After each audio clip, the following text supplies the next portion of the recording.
bien, salut tout le monde et bienvenue sur le premier podcast de la chaîne Squamcore.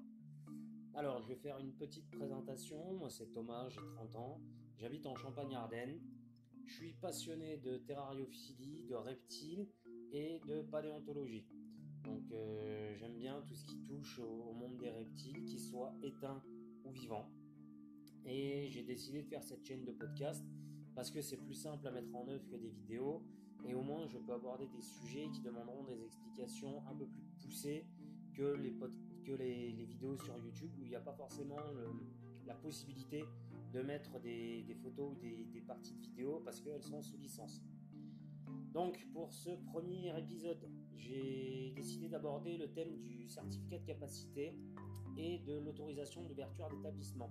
Parce qu'il y a beaucoup de personnes qui se posent les questions de comment ça fonctionne et il serait peut-être judicieux de pouvoir offrir des réponses à ces personnes.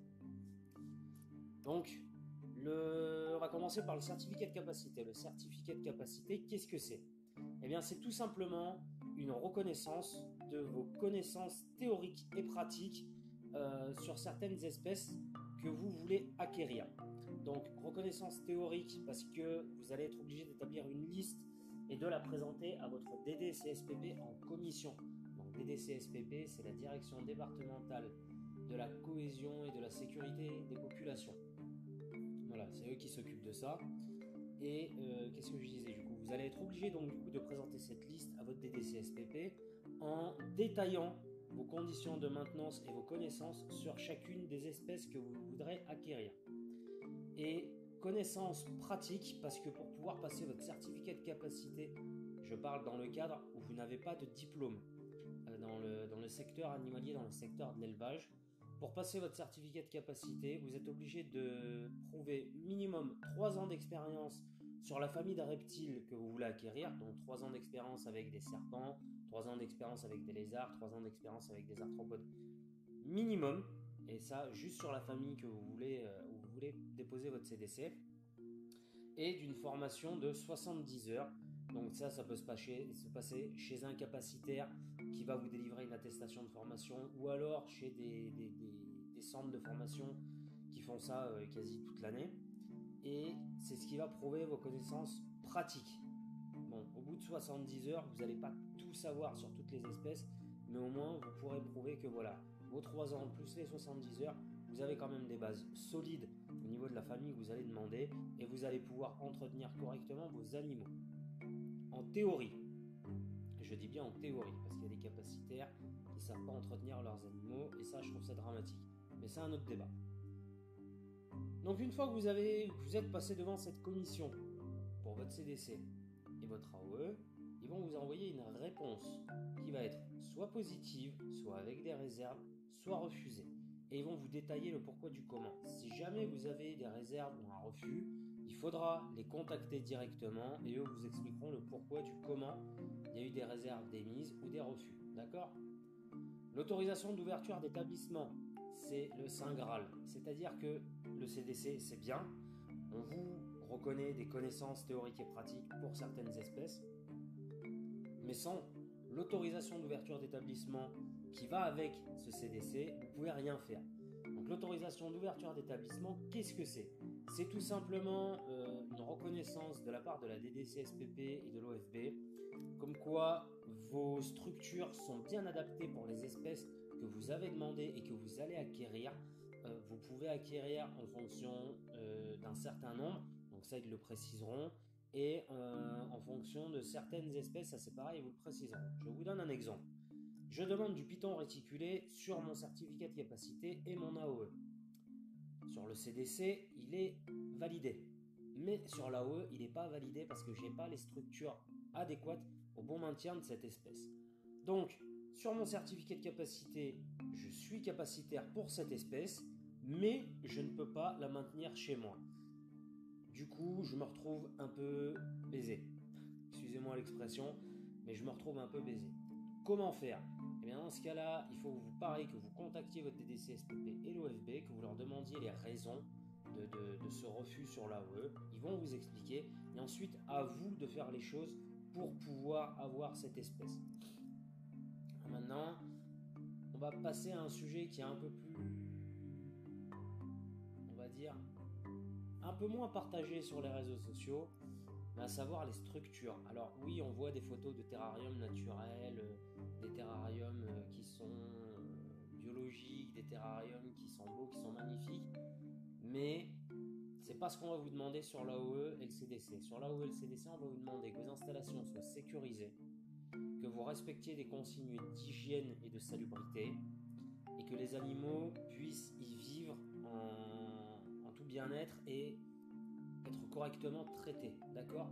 Donc le point sécurité, et c'est peut-être là l'un des points les plus importants, ça va comprendre votre sécurité personnelle, mais aussi la sécurité de ceux qui vous entourent, que ce soit famille, amis ou voisins. C'est-à-dire que en France, on n'oblige pas, par exemple, pour une pièce où il y a des espèces dangereuses à un sas de sécurité, mais on vous oblige à avoir une pièce qui est étanche. C'est-à-dire que l'animal, si jamais il sort de son terrarium, il ne pourra pas sortir de la pièce. Donc rendre une pièce étanche, c'est avoir une porte qui ferme hermétiquement sans problème. C'est avoir des aérations dans la pièce, mais qui ne laisseront pas l'animal pouvoir s'évader. Donc généralement, on passe sur de la grille fine soudée pour que l'animal ne puisse pas s'évader. C'est avoir des fenêtres que l'animal ne pourra pas ouvrir dans le cadre d'un gros lézard ou même d'un crocodilien, et que le verre ne pourra pas être cassé. Pareil, si vous avez une porte avec une vitre intégrée pour voir ce qu'il y a derrière la porte, il ne faut pas que la vitre puisse être brisée. Le sens d'ouverture de la porte, le plus logique, veut qu'on puisse ouvrir la porte dans le sens intérieur de la pièce, c'est-à-dire qu'on est devant la porte et on pousse la porte de la pièce, comme ça si jamais il y a un animal derrière, on peut le repousser et se mettre en distance de sécurité.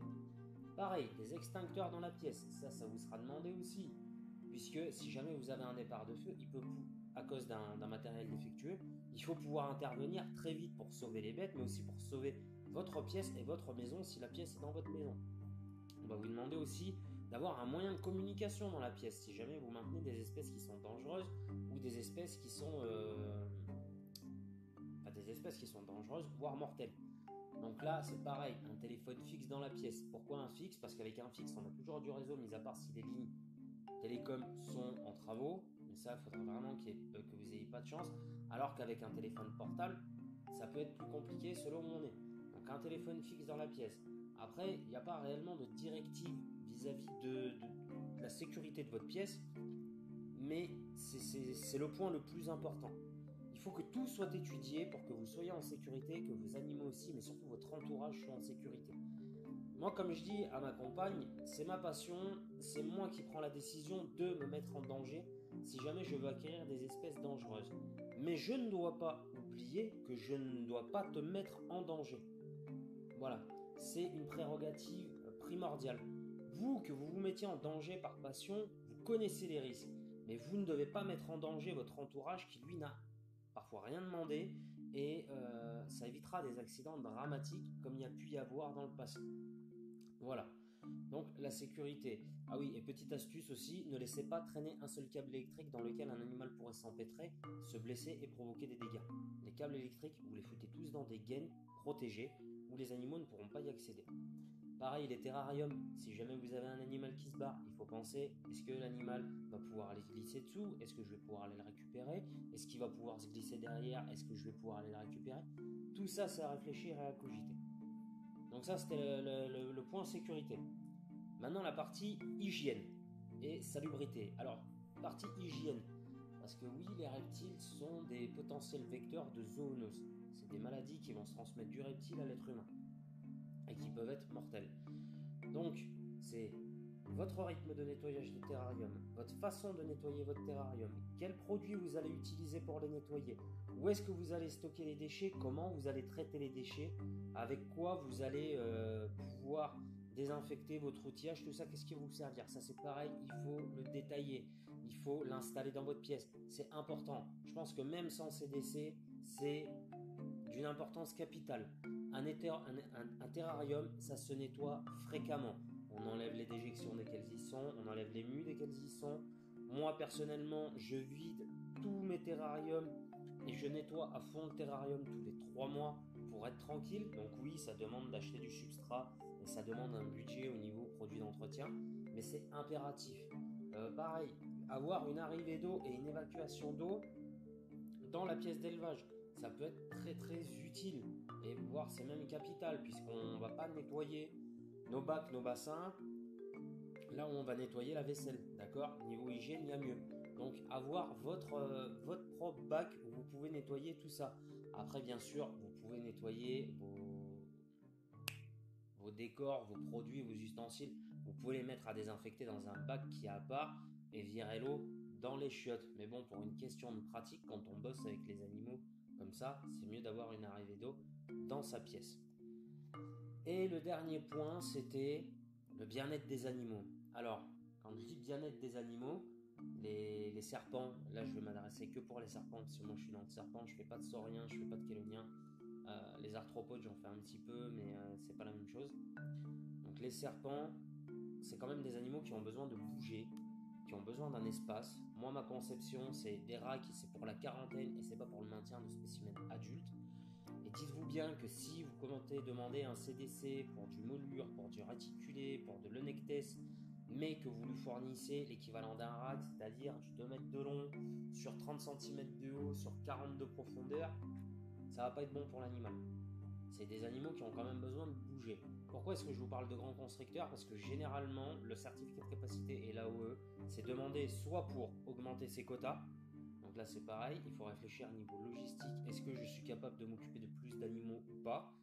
Soit pour demander des grands constricteurs, soit pour demander du venimeux. Ça, je viendrai après au venimeux. Mais assurez-vous de pouvoir fournir des terrariums corrects à vos animaux. C'est la moindre des choses. Déjà pour votre plaisir à vous, parce qu'un grand constricteur, c'est pas un animal qui va être manipulé tout le temps. Tout seul, ça peut devenir délicat, voire dangereux. Mais déjà le plaisir de le voir, et puis même lui, le plaisir de pouvoir bouger, de pouvoir s'exprimer, de pouvoir aussi, on va dire, développer un peu ses sens qu'il a perdu dans un terrarium, enfin qu'il va perdre dans un terrarium qui est trop petit. C'est hyper important. Un serpent, c'est pas juste il boit, il mange, il dort, il chie et puis voilà, terminé. Non, un serpent, c'est quand même un animal qui est intelligent, qui reste sensible, qui est sensible à son environnement et à ce qui l'entoure. Donc, fournissez-leur des terrariums où ils vont être bien. C'est pas une prérogative, puisqu'on va vous demander surtout la sécurité de l'installation, mais je pense que c'est important. Maintenir du python réticulé dans un terrarium qui fait 2 par 1 par 2, alors que l'animal, c'est une femelle, elle fait 6-7 mètres, je trouve ça complètement naze, et c'est pas une chose à faire. D'accord? Quand je vois qu'il y a des gros ricains qui font excusez-moi de le dire, mais des racks pour des animaux de cette taille-là, c'est pas des choses à faire, on ne présente pas le bien-être de l'animal, et c'est pour ça qu'on nous pourrit autant la gueule. Donc voilà. Après, le bien-être, c'est aussi vis-à-vis de la nourriture. Est-ce que vous allez pouvoir lui fournir la nourriture adéquate? Quand on part sur du gros constricteur, arrive à un moment donné, le lapin, selon les espèces, ça va vous tenir 10 jours. Alors que c'est des animaux qui vont manger en plus grosse quantité. Je parle dans le cadre des gros constricteurs. Les colubridés, c'est différent. Mais ça, on y viendra dans un autre podcast. Donc j'ai du mal. Mais du coup, est-ce que vous allez pouvoir lui stocker de la nourriture? Est-ce que vous allez pouvoir lui fournir de la nourriture? Est-ce qu'un jour, vous ne serez pas en rate de nourriture? Et si ça vous arrive, comment faire? C'est toutes des choses qui sont à réfléchir pour le bien-être de votre animal aussi. Pour les venimeux, là, la chose, elle est différente. Les venimeux, généralement, sur une première demande, ça passe pas. Il y a des serpents qui sont opistoglyphes, venimeux, qui ne sont pas soumis à certificat de capacité. Et je vous invite à vous renseigner sur ces espèces. Je ne donnerai pas de nom parce que si vous ne faites pas les recherches et que vous n'êtes pas prêt à en avoir, mais il y a des espèces qui sont non soumises à certificat de capacité. Mais non soumis ne veut pas dire que c'est pas dangereux. D'accord? Ça reste des espèces qui sont venimeuses. Donc on fait bien attention à ce qu'on fait, on réfléchit bien et on s'informe un max. Ok? Si vous demandez du gros venimeux sur votre premier certificat de capacité, il y a de fortes chances qu'il soit refusé si vous n'avez jamais été en contact avec du venimeux. D'accord? Comme on dit, qui peut le plus, peut le moins. Si jamais le venimeux, ça vous intéresse, je vous invite à prendre contact avec des formateurs capacitaires qui font du venimeux. On en a des très bons en France, en Suisse, en Belgique. Et allez vous former un maximum chez eux. D'accord? Apprenez-en un maximum. Nos venimeux, on rentre vraiment dans une autre passe de la terrariophilie. Là, clairement, vous ouvrez le terrarium, c'est déjà mettre votre vie en danger. Ok? Donc, il faut savoir ce qu'on fait.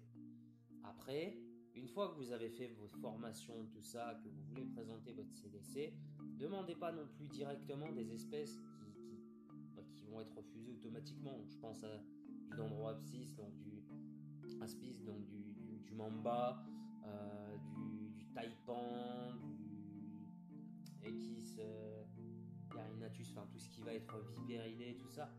Allez-y mollo, d'accord. Vous pouvez refaire une extension de CDC tous les 2 ans. Vous précipitez pas, ok. C'est important de prendre son temps et de bien réfléchir à ses projets. Les serpents venimeux, c'est des serpents. Il faut bien vous mettre en tête que vous allez les prendre, c'est parce que vous avez un projet derrière. Vous n'allez pas juste les prendre comme on prendrait une Pantherophis ou un Rhésus, d'accord. Il faut avoir un projet derrière, parce que le venimeux, c'est du serpent avec lequel on va éviter le contact au maximum, avec lequel on va travailler le plus possible en sécurité, parce que là, une morsure peut avoir des répercussions très graves. Un gros constricteur, ça peut avoir des répercussions qui sont graves, parce que ça va laisser des grosses plaies, des grosses séquelles, ça peut percer une artère, voire déchirer des muscles et des nerfs. Mais le venimeux, si vous vous faites mordre, déjà la prise en charge à l'hôpital va vous coûter cher, parce qu'il faudra le sérum anti-venimeux, parce qu'il y aura peut-être la réanimation, il y aura peut-être de la chirurgie de reconstructrice. Enfin, il faut prendre tout ça en compte. Et derrière, si vous avez un projet qui est sérieux avec du venimeux, parlez-en avec des capacitaires, voyez ce qu'ils vous disent, et puis partagez avec eux. C'est le meilleur moyen de vous faire une idée sur ce milieu qui est très très fermé en France. Et je trouve que c'est pas plus mal que ce soit aussi fermé. Donc pareil, prenez contact avec votre DDC SPP, parlez-leur de votre projet sur du venimeux, soyez transparent avec eux, d'accord. Ils sont pas là pour vous mettre des bâtons dans les roues. Ceux qui le prennent comme ça, c'est des gens qui croient que la loi elle est faite différemment, mais non, la loi elle est pareille pour tout le monde, ok.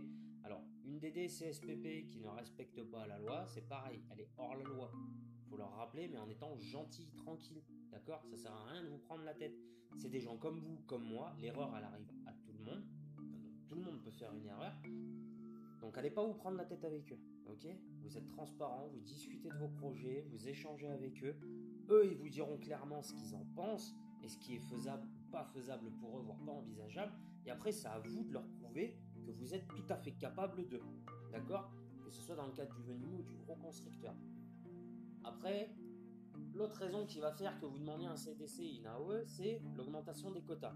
J'ai 25 serpents à la maison, je suis obligé de donner mon certificat de capacité et mon AE pour avoir mon 26e serpent. Là, dans ce cas-là, faites un dossier pareil, correct, concentrez-vous sur ce que vous faites et posez-vous la question sur le nombre. Est-ce que je vais être capable d'entretenir 40, 50, 60 serpents au niveau financier, au niveau temps, au niveau investissement personnel, au niveau logistique? Est-ce que ça va pas être trop compliqué? Est-ce que ça va pas être trop chiant? Est-ce que dans 10 ans, j'aurai toujours envie de faire la même chose? C'est toutes des choses, il faut y réfléchir longtemps à l'avance. Donc voilà, pour vous faire un résumé, CDC, certificat de capacité, prouve que vous avez les connaissances théoriques et pratiques sur les espèces que vous avez demandées. AOE, autorisation d'ouverture d'établissement, vous autorise à détenir certaines espèces que vous avez demandées sur votre certificat de capacité qui vous a été accordé. D'accord?